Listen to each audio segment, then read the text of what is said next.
राधे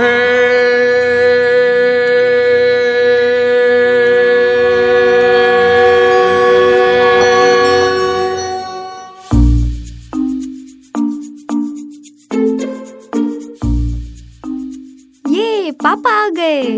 अरे मेरा राजा बेटा क्या कर रहा है? देखिए पापा, मैंने क्या बनाया। अरे वाह, कितना सुंदर बनाया है मेरे बेटे ने। देखिए, ये मम्मी है, ये मैं हूँ और ये आप है। वाह, मेरा बेटा तो बहुत बड़ा आर्टिस्ट बनेगा। पापा, आंख बंद कीजिए। अच्छा ठीक है, लेकिन क्यों बेटा? अरे कीजिए ना। हैप्पी बर्थडे टू यू, अरे happy birthday to you, happy birthday dear papa, happy birthday to you. चलिए पापा, कैंडल्स बुझाइए। रुकिए रुकिए रुकिए, पहले कुछ विश तो मांगिए। पापा, आपने भगवान जी से क्या मांगा? मैंने यही मांगा कि हम सब हमेशा खुश रहें। जीव अंश आनंद गोविंद राधे, याते जीव चाहे आनंद बता दे। आनंद पाने की गोविंद राधे, जीव में नित्य आकांक्षा बता दे।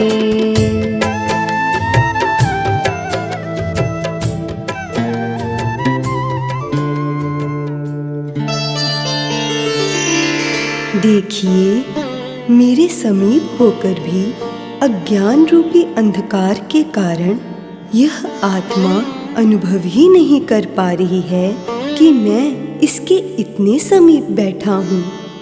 अर्थात यह आत्मा अपने दिव्य स्वरूप को भुलाकर मंच पर उपस्थित अपने शरीर को ही अपना वास्तविक स्वरूप मान रही है। गृहासक्त जाने नहीं गोविंद राधे, हम कौन, कौन हमारा बता दे। क्योंकि यह आत्मा सोचती है कि मैं वो हूँ, इसलिए उसके नातेदारों को ही अपना मानती है।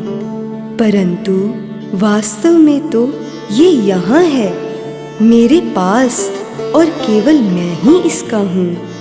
तू तो आत्मा है, तेरा गोविंद राधे, सब कुछ है, परमात्मा बता दे। इसका उद्धार यहाँ से संभव नहीं। इसके लिए तो मुझे वहीं जाना पड़ेगा, इसके उस जीवन काल में प्रवेश करना पड़ेगा, गुरु रूप धारण करना पड़ेगा।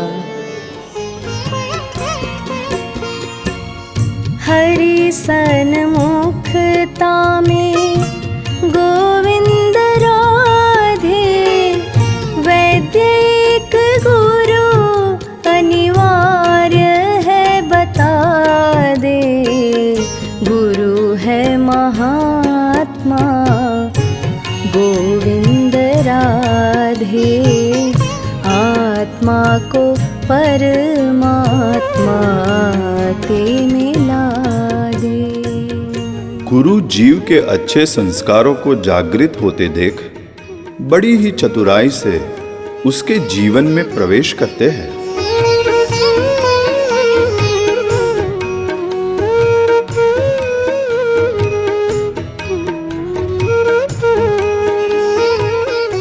एक दिन की बात है, जीव जिसका नाम अंश है, वो अपने दोस्त के घर जाता है जहां एक कार्यक्रम रखा गया है।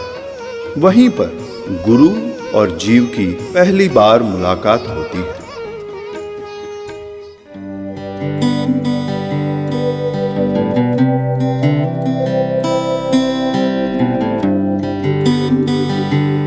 अरे अंश, आ गए? आओ आओ, चलो मैं तुमको किसी से मिलवाता हूँ। अरे कौन है? अरे आओ तो। अरे नहीं यार। गुरुजी, ये मेरा दोस्त है बचपन से हम साथ में ही पढ़े हैं। अच्छा बेटा, तुम कौन हो? बाबा, मेरा नाम अंश है। तुम्हारा नाम नहीं पूछ रहा हूँ बेटा, तुम कौन हो? अच्छा, मैं ऑफिसर हूँ। अरे ये तो तुम्हारी नौकरी है। तुम कौन हो? हाँ, ये बाबा क्या पूछ रहे हैं? बोल तो दिया मैंने। बताओ बताओ। मैं पुरुष हूँ। तुम मुझसे पूछ रहे हो क्या? अरे ये तो तुम्हारा शरीर है। बाबा, तो आप क्या चाहते हैं? तुम क्या चाहते हो? मैं तो सब कुछ चाहता हूँ। घर, गाड़ी, पैसा, सब कुछ। अच्छा, क्यों? क्यों? सुख के लिए। और सुख क्यों चाहते हो? ये कैसा प्रश्न है? मैं नहीं जानता। तो तुम नहीं जानते हो कि तुम कौन हो और तुमको सुख क्यों चाहिए? तुमको पता भी नहीं है। सब आनंद के दास हैं। सुख चाहना ही पड़ेगा, लेकिन क्यों? इस पर अवश्य विचार करना चाहिए बेटा, अवश्य विचार करना चाहिए।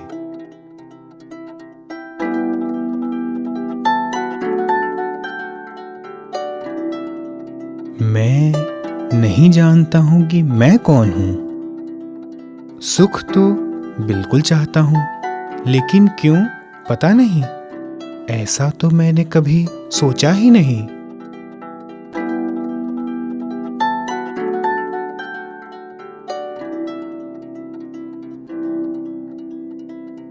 गुरु जीव के निमित्त कितना भगीरथ प्रयत्न करके उसके कितने खराब संस्कारों से लड़ते हैं, जो करोड़ों महाभारत के समान है, और उसको भगवत मार्ग पर चलाने की कोशिश करते हैं। ये जीव के अनुमान से परे है। गुरु अपने प्रयत्न को छुपाकर अपने अथक परिश्रम को कभी नहीं दिखाते और हमेशा जीव के प्रति आशावादी रहते हैं। ऐसे ही पुनः कुछ दिनों के बाद उस जीव के कल्याण हेतु जानबूझकर गुरु उस जीव के घर के पास सत्संग रखते हैं।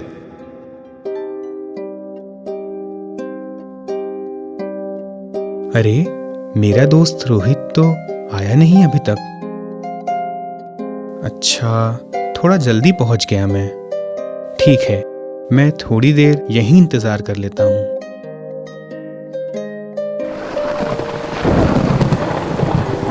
अरे, बारिश होने लगी। थोड़ा अंदर ही खड़ा हो जाता हूँ, नहीं तो पूरा भीग जाऊंगा। ये तो कोई बाबा लग रहे हैं। जरूर कुछ पट्टी पढ़ा रहे होंगे। मैं तो ये बाबा बाबा के चक्कर में नहीं पड़ता। संसार मिथ्या है। हाँ? संसार सत्य भी है। हाँ? संसार मिथ्या, सत्य दोनों कैसे हो सकता है? ये सब बाबा लोग भ्रमित करते रहते हैं। आपो ते मलिन मन गोविंद राधे, वेद गुरु वचनों में शंका करा दे। दो संसार होते हैं, एक संसार बाहर होता है और एक संसार भीतर। बाहर का संसार पंच महाभूत से बना है और अंदर वाला संसार हमने ही बनाया है। हमने एक संसार बनाया है। चलो थोड़ा अंदर खड़ा हो जाता हूँ, लेकिन मुझे इनकी बातों से कोई मतलब नहीं। बाहर का संसार बहुत बड़ा तो है, लेकिन अंदर वाला संसार उससे भी कई गुना बड़ा है। गुरुजी, ये दुनिया, ये बाहर वाला संसार तो एक है, तो क्या अंदर वाला संसार भी सबका एक ही है? नहीं, हर एक के मन में अलग अलग संसार है, जिस आधार पर सुख और दुख की अनुभूति हर एक को अलग अलग होती है। भले ही बाहर की वस्तुएं सत्य हैं, पर हमारे अंदर वाला संसार मिथ्या ही है। ये भीतर का संसार कैसा दिखता है? आप लोग सोते समय स्वप्न देखते हैं। उस स्वप्नावस्था में बाहर वाले संसार में रहते हुए भी आपको उस बाहर के संसार का कोई अनुभव नहीं होता। वह स्वप्न जो आप आंख बंद करके देखते हैं, भले ही उस स्वप्न का कोई अर्थ नहीं है। समझ लो कि वह स्वप्न उस अंदर के संसार की एक झलक है। ये तो मैंने कभी सुना नहीं। अरे, ये तो वही बाबा हैं। चलो देखता हूँ बाबा क्या बोल रहे हैं। ठीक वैसे ही जागृत अवस्था में हम बाहर के संसार में रहते हुए भी अपने अपने अंदर वाले संसार का ही अनुभव करते हैं, क्योंकि हम सब आनंद चाहते हैं। तो इसी कारण उस आनंद की खोज में हमारे मन ने अपने अंदर ही एक संसार बनाया है, जो अपनी सोच, आसक्ति, इच्छाएं, रुचि, अरुचि, विचार आदि से बनता है। जीव सोचता है कि इस मिट्टी रूपी संसार से सुख मिलेगा, और उसको वह सुख ढूंढते ढूंढते एक काल्पनिक सुख का एहसास भी होता है, जो उसने अपने मन से ही बनाया है। और अब जीव उस सुख को अनुभव करके भ्रमित रहता है। जीव को इस भ्रम से जगाना अत्यंत कठिन है। अच्छा, सुनने में तो सही लगता है, लेकिन फिर मानना इतना मुश्किल क्यों है? अगर जीव को संसार में रहकर उसको कुछ भी अनुभव नहीं होता, तो उसको संसार त्यागने के लिए समझाना आसान होता है। लेकिन चूंकि दुष्ट मन उस जीव को नकली सुख का एक झूठा एहसास देता रहता है, तो जीव इस एहसास को प्रमाण मानता है कि संसार में सुख अवश्य है। अतः जीव इस झूठे एहसास को झूठ मानने के लिए तैयार नहीं होता। अरे, मेरे मन में जो जो प्रश्न आ रहे हैं, ये तो उन्हीं का उत्तर देते जा रहे हैं।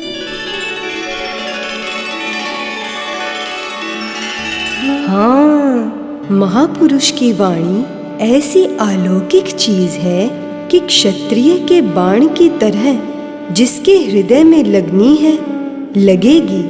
चलिए आगे देखते हैं। समझ में आया? नहीं समझे होंगे। जिस संसार की सर्वशक्तिमान भगवान ने अपनी शक्ति के द्वारा रचना की है, वह तो सत्य ही है, परंतु वह सत्य संसार न तो सुंदर है, न ही कुरूप, न उचित न अनुचित, न ही उसमें सुख है न दुख। यह सांसारिक अनुभव मन के द्वारा उत्पन्न किया गया केवल एक मिथ्या अनुभव है, केवल अनुभव। लेकिन गुरुजी, अगर ये अनुभव मिथ्या है, तो इतनी बार अनुभव करने के बाद भी हम क्यों नहीं जान पाते कि संसार में सुख हो ही नहीं सकता? देखो, जब तुम स्वप्न में अपने आप को उड़ते हुए देखते हो, तब तुम यह नहीं सोचते हो कि ये कैसे हो सकता है। नहीं, तुम उस स्वप्न में जो भी विचित्र घटनाएं देखते हो, उसको बिना बुद्धि लगाए सच मानते हो। परंतु जब तुम जागते हो, तब तुमको पक्का ज्ञान होता है कि यह वास्तव में संभव नहीं है। ऐसे ही जो जीवात्माएं इस माइक संसार रूपी स्वप्न से जाग जाते हैं, तब वे आश्चर्यपूर्वक सोचते हैं कि जब मैं सदा से सुख ही सुख चाहता था, मैं दुख ही दुख के पीछे भागा। भले ही अंश मानने के लिए तैयार नहीं था, किंतु गुरु की वाणी ने खींचकर उसको प्रवचन में बिठा ही दिया। और ऐसे ही गुरु ने इस जीव की बुद्धि में भक्ति के वृक्ष का बीजारोपण किया, ताकि उचित समय पर उसे अंकुरित किया जा सके।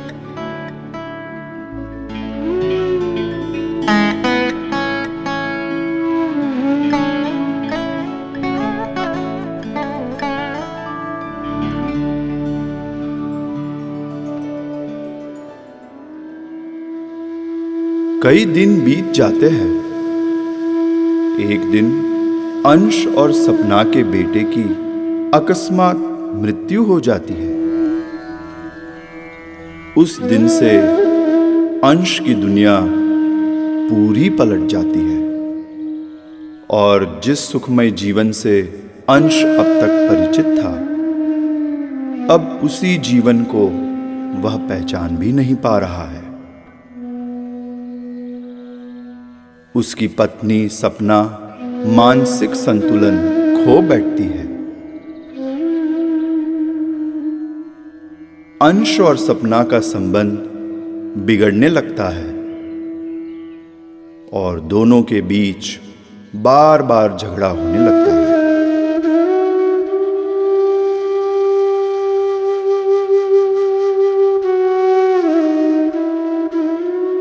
फिर एक दिन बहुत बड़ा झगड़ा होने के कारण उसकी पत्नी उसको छोड़कर चली जाती है।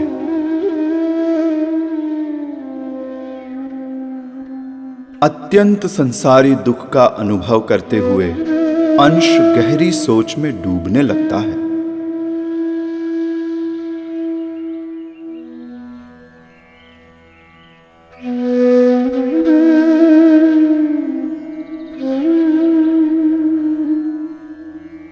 उसके मन में बहुत से प्रश्न और विचार आने लगते हैं जिसकी उसने कभी कल्पना भी नहीं की थी। जीवित रहने का क्या फायदा? मैं क्यों जीऊं? किसके लिए जीऊं? मेरा सब कुछ छिन गया। अब मेरा कोई नहीं है।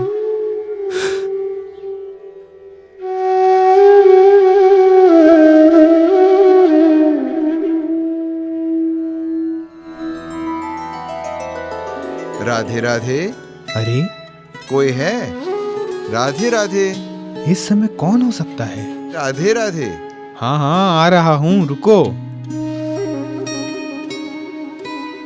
अरे स्वामी जी, आप यहाँ? बेटा, पानी पिला दो।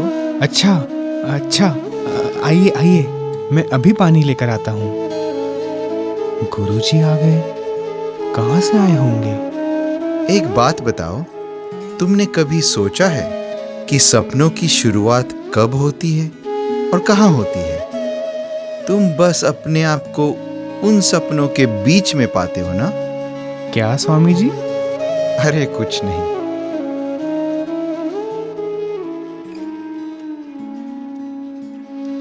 तुम यहाँ अकेले रहते हो? क्या बताऊं स्वामी जी, लगता है कि भगवान मुझसे नाराज है। अच्छा, क्यों? बहुत दुखी हूँ स्वामी जी। भगवान ने मेरा सब कुछ छीन लिया।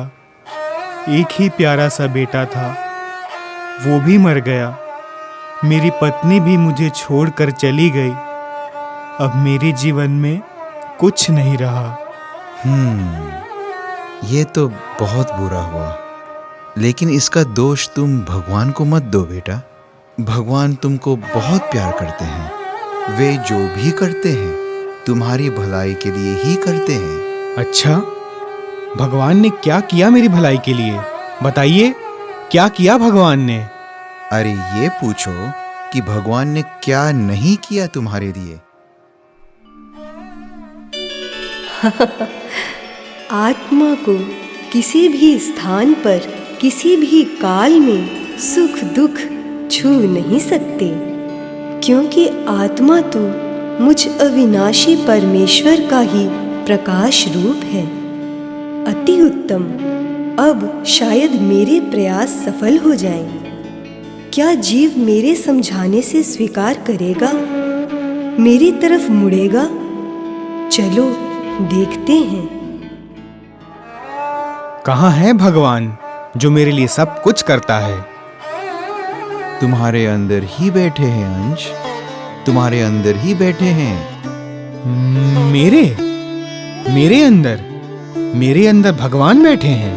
हाँ अंश, हम अपने भीतर के प्रकाश स्वरूप सच्चिदानंद भगवान को भूलकर सोचते हैं कि जो भी हो रहा है वह हम अपने बल पर ही कर रहे हैं, जैसे भगवान का कोई अस्तित्व ही नहीं है। और इसीलिए बाहरी वस्तुओं और व्यक्तियों को अपना मान लेते हैं। ऐसे तो मैंने कभी सोचा ही नहीं। तुम मेरे साथ आओ, बहुत बाकी है सोचना। लेकिन स्वामी जी, मेरा ये सब कुछ। तुम्हारा सब कुछ यहाँ नहीं है बेटा, आ जाओ, मैं सब कुछ दिखा देता हूँ। देखो अंश, तुम्हारे अनंत जन्म बीत चुके हैं। मेरे इतने जन्म हो चुके? इतने ही नहीं अंश, अनंत जन्म। बहूनि मे व्यतीतानि जन्मानि तव चार्जुन, तान्यहं वेद सर्वाणि न त्वं वेत्थ परन्तप। हम दोनों अनंत जन्म लेकर इस संसार रूपी मंच में आए हैं। आप कौन से मंच के बारे में बोल रहे हैं प्रभु? यह संसार ही एक मंच है अंश, जिसमें प्रति क्षण उठते और फूटते इन बुलबुलों के समान तुमने अनंत शरीर धारण करके अनंत किरदार निभाए और प्रत्येक जन्म में नकली नातेदारों के साथ जुड़कर एक नकली संसार बसाया। अच्छा, अब बताओ अंश, इनमें से किस जन्म के किस बेटे और किस पत्नी के बारे में बोल रहे थे कि भगवान ने छीन लिया? तो मंच के बाहर और भी कुछ होगा? बिल्कुल। मुझे तो कुछ दिखाई नहीं पड़ता है। हाँ अंश, तुमको दिखाई नहीं पड़ता है, लेकिन इस मंच के बाहर बहुत कुछ है। या यूं कह लो कि इस मंच के बाहर तुम्हारा सब कुछ है। तो प्रभु, मैं किस कारण इस मंच के बाहर नहीं देख पाता? वो छोड़ो अंश, तुम अभी बहुत सारी चीजें देख नहीं पा रहे हो, या ये समझो कि तुम देखना ही नहीं चाहते। गुरुजी, मैं क्या नहीं देख पा रहा हूँ? तुम अपने ही घर में बैठे हुए शत्रु को देख नहीं पा रहे हो, उसको मित्र मान बैठे हो। जैसे राजा के अपने महल में एक शत्रु बैठा है, ऐसा कोई हितैषी मंत्री हो जो राजा को उस शत्रु के बारे में बताए और उस पर विजय प्राप्त करने का उपाय भी बताए। राजा, मंत्री, शत्रु?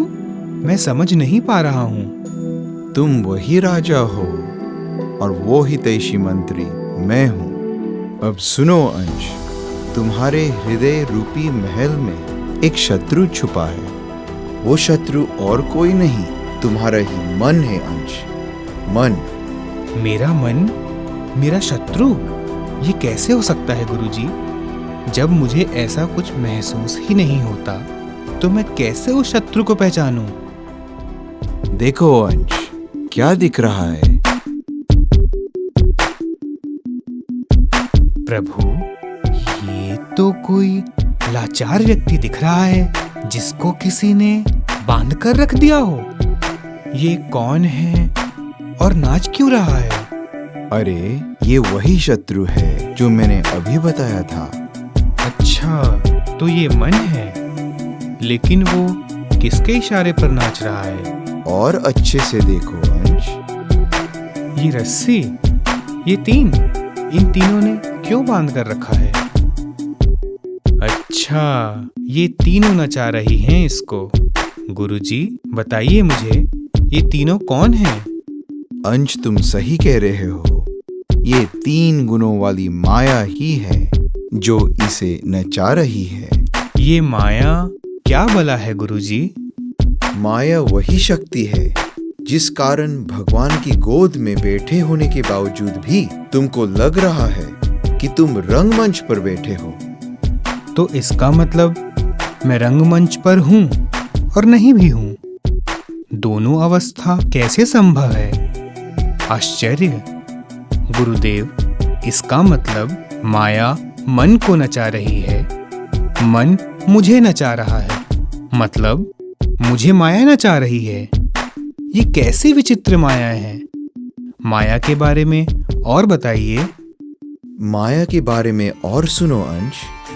माया के 3 गुण हैं, सत्व, रज और तम। मन इन्हीं 3 गुणों वाली माया से बना है, इसलिए मन इन्हीं 3 गुणों में भटकता रहता है। और यह मायिक संसार भी इन्हीं 3 गुणों से बना है। बाहरी मायिक वातावरण और आंतरिक मन एक दूसरे पर प्रभाव डालते रहते हैं। जैसे गर्म पानी में एक बर्फ का टुकड़ा डालोगे तो गर्म पानी कुछ ठंडा होगा और बर्फ का टुकड़ा भी गर्म होकर पिघल जाएगा। अच्छा, तो दोनों एक दूसरे पर प्रभाव डालते हैं। लेकिन अगर मेरा मन उस माइक संसार की ओर जाता है तो इसमें क्या गलत है प्रभु? गलत क्या है? उस मन की सुनकर अपना सर्वनाश कर रहे हो अंश। सर्वनाश? लेकिन गुरुदेव, मैंने अब तक जो भी कर्म किए वो तो मन के हिसाब से ही किए ना, तो उससे सर्वनाश कैसे? अच्छा बताओ अंश, अब तक अपने जीवन में तुमने क्या प्राप्त किया? खाना, सोना, विषय भोग और अपने धन संपत्ति और परिवार की रक्षा। इसके अतिरिक्त और क्या किया तुमने? और किसके कहने पर तुम जीवन भर ये सब करते रहे? मन के ही ना? उसने तुम्हारी बुद्धि को कभी कुछ और सोचने दिया है क्या? आहार निद्रा भयमय तुरंच सामान्य में तत् पशुभिर नराणाम। आहार, निद्रा, विषय भोग और अपनी रक्षा करना, ये 4 चीजें तो जीवित रहने के लिए पशु पक्षी भी करते हैं। इसमें कौन सी बड़ी बात है? और अधिकतर मनुष्य केवल यही करके अपना अमूल्य मानव देह गवा देते हैं। अच्छा, तो मनुष्य को और क्या प्राप्त करना चाहिए? वही जो तुम चाहते हो, आनंद। लेकिन प्राप्त करने के लिए मन को बुद्धि के अनुसार चलाना होगा। मन और बुद्धि, ये तो एक ही है ना प्रभु? क्या ये अलग अलग हैं? देखो अंश, भगवान ने तुमको एक मन और एक बुद्धि दी है, लेकिन अज्ञानतावश बुद्धि अपने आप ना चलकर मन के हर इशारे पर चलती है। तो मन, बुद्धि एक से दिखाई पड़ते हैं तुमको। जैसे दोनों आंखें एक साथ खुलती हैं, बंद होती हैं, एक साथ ही देखती हैं, चलती हैं और रोती हैं, परंतु आंखें एक दूसरे को नहीं देख पाती। ठीक वैसे ही मन और बुद्धि अनादिकाल से साथ साथ काम करते हैं, पर बुद्धि मन की उपस्थिति को महसूस नहीं कर पाती है। मन की आवाज सुन सुनकर बुद्धि उसको अपनी आवाज समझती है, फिर वही काम करती है। मन के वश में बुद्धि अपने अलग अस्तित्व और कार्य को भूल जाती है। भगवान ने तुमको बुद्धि मन पर शासन करने के लिए दी है, मन की दासता करने के लिए नहीं। अच्छा, तो मैं वही राजा हूँ और आप मेरे हितैषी मंत्री हैं, और मेरे ही अंदर मेरा महान शत्रु मन है जिसको मुझे हराना होगा। हाँ, अब तुम ठीक समझे। अब ये समझो कि मन ने तुमको इस मंच तक ही बांध कर रखा है। अब तुम्हें बुद्धि रूपी योद्धा के द्वारा इस मन को परास्त करना है। उस योद्धा को भगवदीय तत्व ज्ञान रूपी शस्त्र से सुसज्जित करके उसको हराना है। मन माया ते ही बनो, माया ते संसार राधे राधे। या ते मन भावत सदा, यह संसार असार राधे राधे। देखो अंश, वह ब्राह्मण बहुत दुर्भागी है। बाहर निकलने का रास्ता ढूंढते ढूंढते बेचारा वो उसी जंगल में और फंस गया है। खतरनाक जानवर भी उसके पीछे पड़ रहे हैं। अब उनसे भागते भागते एक चुड़ैल हाथ फैलाकर उसके सामने उसको पकड़ने के लिए खड़ी हो गई है। अब उससे भी जब वह भागने लगा तो भागते भागते एक गड्ढे में गिर गया। उसका पैर एक पेड़ की लताओं में उलझ गया और वह उसी गड्ढे के अंदर उल्टा लटक गया। हे भगवान, इतनी खतरनाक स्थिति। और देखो आगे, उल्टा लटकते हुए गड्ढे के अंदर उसको एक अजगर दिखाई पड़ रहा है जो उसके गिरने का इंतजार कर उसको खाने के लिए तैयार बैठा है। हे भगवान, उसके जीवन का एकमात्र आधार है वह शाखा, वही शाखा जिसकी लताओं ने उसका पैर पकड़ रखा है। उस शाखा को भी सफेद और काले चूहे खा रहे हैं। बाप रे। और उसी पेड़ पर मधुमक्खियों का एक छत्ता भी है जहाँ से मधुमक्खियाँ उस बेचारे को काट रही हैं। हे प्रभु, ऐसा लग रहा है कि असीम दुख का दर्शन मिल रहा है उसको। वह कितना परेशान होगा ना, हमें उसे बचाना चाहिए। हम बचाने के लिए ही यहाँ आए हैं अंश, लेकिन वह बचना ही नहीं चाहता। बचना नहीं चाहता? क्यों प्रभु? अंश, उसके मुंह में उस छत्ते से शहद की बूंदें टपक रही हैं, जो उसको क्षणिक और सीमित सुख का एहसास दिला रही है, जिस कारण वो सारे कष्टों को भूला बैठा है। उसको भूत, वर्तमान और भविष्य की कुछ भी चिंता नहीं है। गुरुजी, ये कौन है और आप मुझे ये सब क्यों दिखा रहे हैं? ये और कोई नहीं अंश, तुम ही हो, तुम ही हो, तुम ही हो, तुम ही हो। यही अनादिकाल से तुम्हारी दयनीय स्थिति है। मैं? इतना दुख? और अनादिकाल से? मैं दुखी कहाँ हूँ? हाँ, वही तो। तुमको लगता है कि तुम खुश हो, जैसे शहद की बूंद के नशे में वह ब्राह्मण सब कुछ भूला बैठा है। ठीक वैसे ही तुम भी क्षणिक और सीमित संसारी सुख के नशे में अपने दुखों को भुला बैठे हो। फिर ये पशु, चुड़ैल, अजगर इत्यादि ये सब क्या हैं? अंश, ये जंगल तुम्हारे संसार की सीमा है, जिसमें भटकते भटकते तुमको बाहर का रास्ता अभी तक नहीं मिला। वे जंगली जानवर जो तुमको पकड़ने के लिए तुम्हारे पीछे दौड़ रहे हैं, वे शारीरिक बीमारियां हैं जो तुम्हारे पीछे पड़े हैं। और वह चुड़ैल जो तुमको पकड़ने के लिए खड़ी है, वह जीवन की जीर्णता है, जिस कारण से सुंदरता, कोमलता सब चले जाते हैं। वह गड्ढा तुम्हारा शरीर है, और जो अजगर बैठा है तुमको खाने के लिए, वह मृत्यु है जो सबको खा जाती है एक दिन। और ये मधुमक्खियां तुम्हारी वासनाएं हैं। जिन लताओं ने पैर पकड़ रखे हैं, वे तुम्हारी जिंदा रहने की आशा है। जिस शाखा पर वे लताएं टंगी है, उसको सफेद और काले चूहे खा रहे हैं, जो बीतते हुए दिन और रात हैं, जो मृत्यु के समीप ले जा रहे हैं। अरे, इतना तो मैं कभी सोच भी नहीं पाता। बिना गुरु यह सब कोई कैसे समझ सकता है? मेरे बिना बुलाए मेरे पास अपने आप चलकर आए। मुझे आज तक ऐसा कोई नहीं मिला जो मेरी भलाई के लिए इतना सोचे। चूंकि अनादिकाल से तुम्हारा संबंध इस दुनिया से रहा, इसका मतलब यह नहीं है कि अनादिकाल तक ऐसे ही रहना पड़ेगा। हाँ, गुरु रूपी वैद्य ने भवरोगी जीव को रोग का बोध तो करा दिया। अब समय आ गया इलाज बताने का, लेकिन केवल इलाज बताने से भव रोग का निवारण नहीं होता। चलो आगे देखते हैं कि क्या जीव वैद्य के आदेश के अनुसार ठीक ठीक दवा लेगा।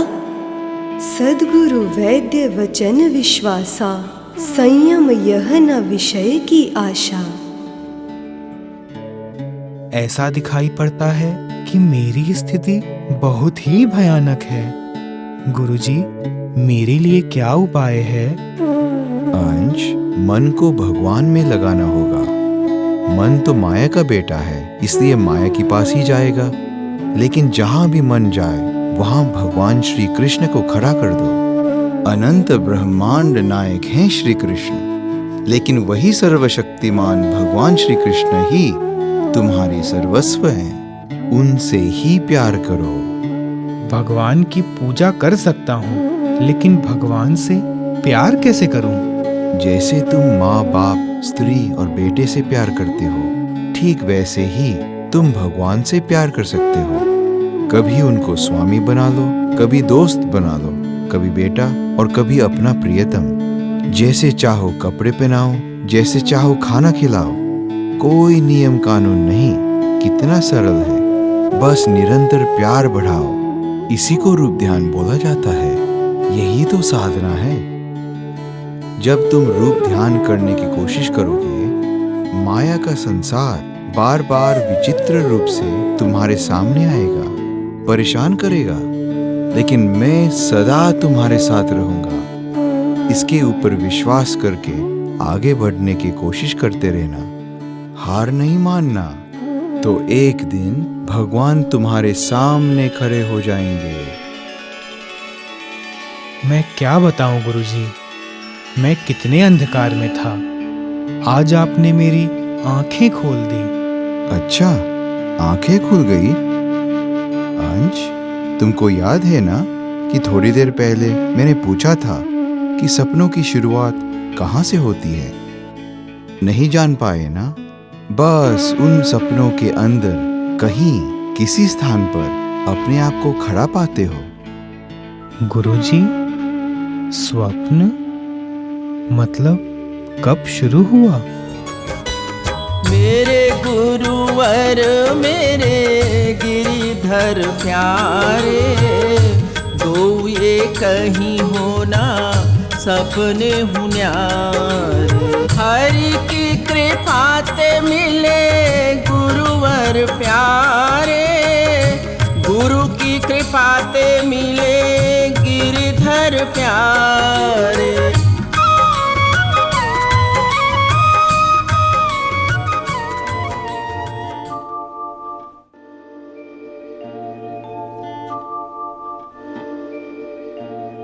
गुरुजी, गुरुजी, हाँ गुरुजी, स्वप्न था। गुरुदेव मुझे समझाने के लिए आए थे स्वप्न में, जबकि मैंने इतना अपमान किया उनका। अगर ये स्वप्न था तो फिर ये कहाँ से आया? प्रेम, रस, मदिरा। अरे ये क्या है? श्री राधा कृष्ण ही तुम्हारे सर्वस्व हैं। उन्हें बिल्कुल ही अपना समझो। यह न सोचो कि वे तो परात्पर सर्वशक्तिमान भगवान आदि हैं। वे सदा अपने दोनों हाथों को पसारे हुए तुम्हारे लिए खड़े हैं। केवल तुम एक बार समस्त सांसारिक विषयों से मुंह मोड़कर उनकी ओर निहार दो, बस फिर वे तुम्हारे एवं तुम उनके हो जाओगे। तुम अपने आप को सदा के लिए उनके हाथों बेच दो, वे सब ठीक कर लेंगे। देखो, उन्होंने महान से महान पापियों को भी हृदय से लगाया है। फिर तुम्हें क्यों अविश्वास या संकोच है? एक बार ऐसा करके तो देखो। तुम्हारा कृपालु दास। जरूर करूंगा गुरुदेव, मैं आपके परिश्रम को व्यर्थ नहीं जाने दूंगा। अंश ने गुरु द्वारा बताई हुई साधना करने की कोशिश की।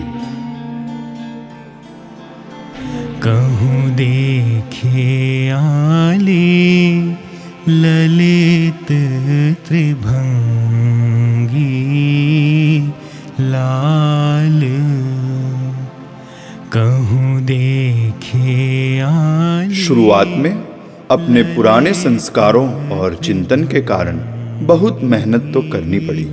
लाल थक भी गया और कुछ देर निराश भी हुआ। सोहती मोर चंद्रिका, जेहि सिर सोहती मोर चंद्रिका।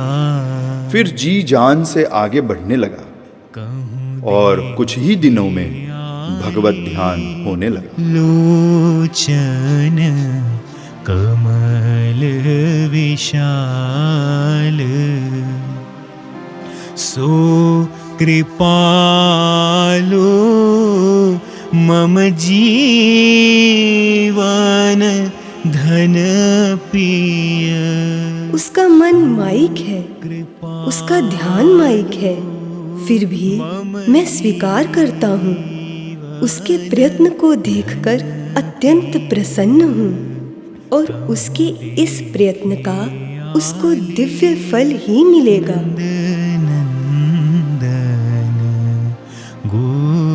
गोपाल कहूँ देखे आली नंद नंदन गोपाल।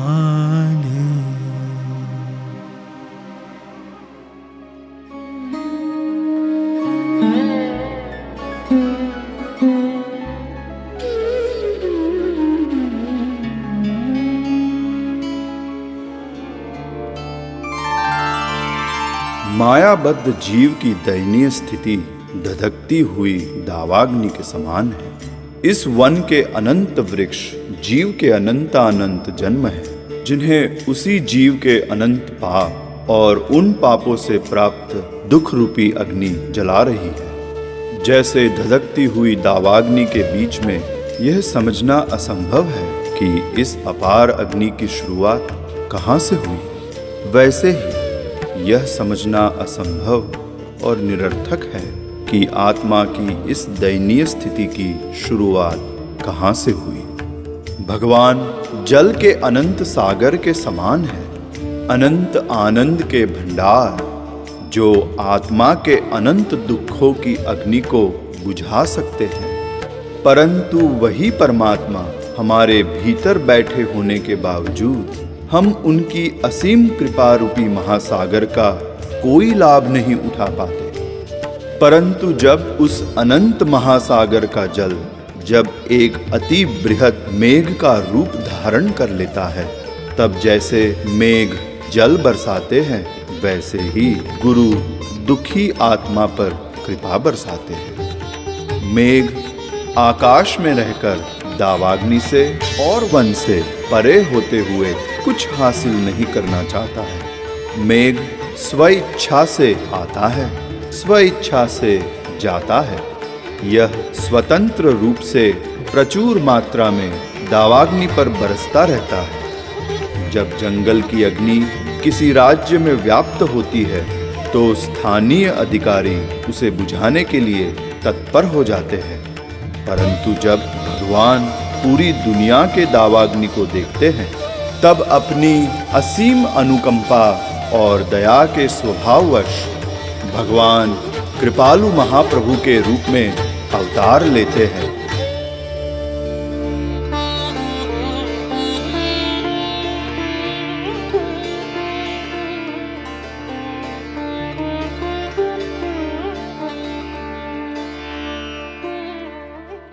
जीव ने पहले अपने आंसू संसार को दिए, जो निरर्थक था, लेकिन जब उसने गुरु के चरणों में वही आंसू दिए, तो उसको यह ज्ञात हुआ कि वो वास्तव में अनादिकाल से खजाने पर लेट के भी अपने को भिखारी मानता था। बिनु कारण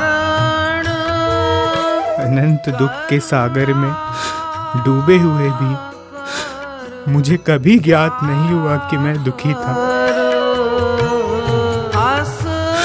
इन माईक आंखों ने मुझे विश्वास करने ही नहीं दिया कि आप स्वयं भगवान हैं। फिर भी इस कृपालु रूप पर मैं अपना कोटि कोटि प्राण निछावर करता हूँ।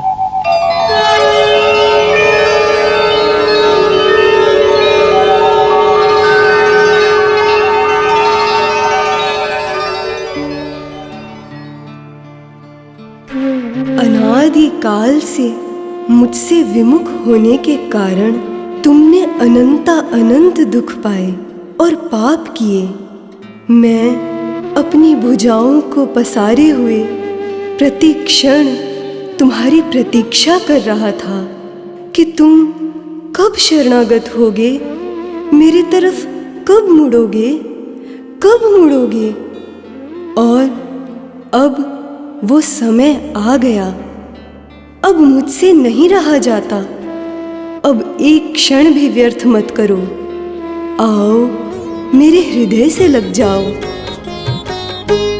हम जीवात्मा का गोविंद राधे, एक है हमारा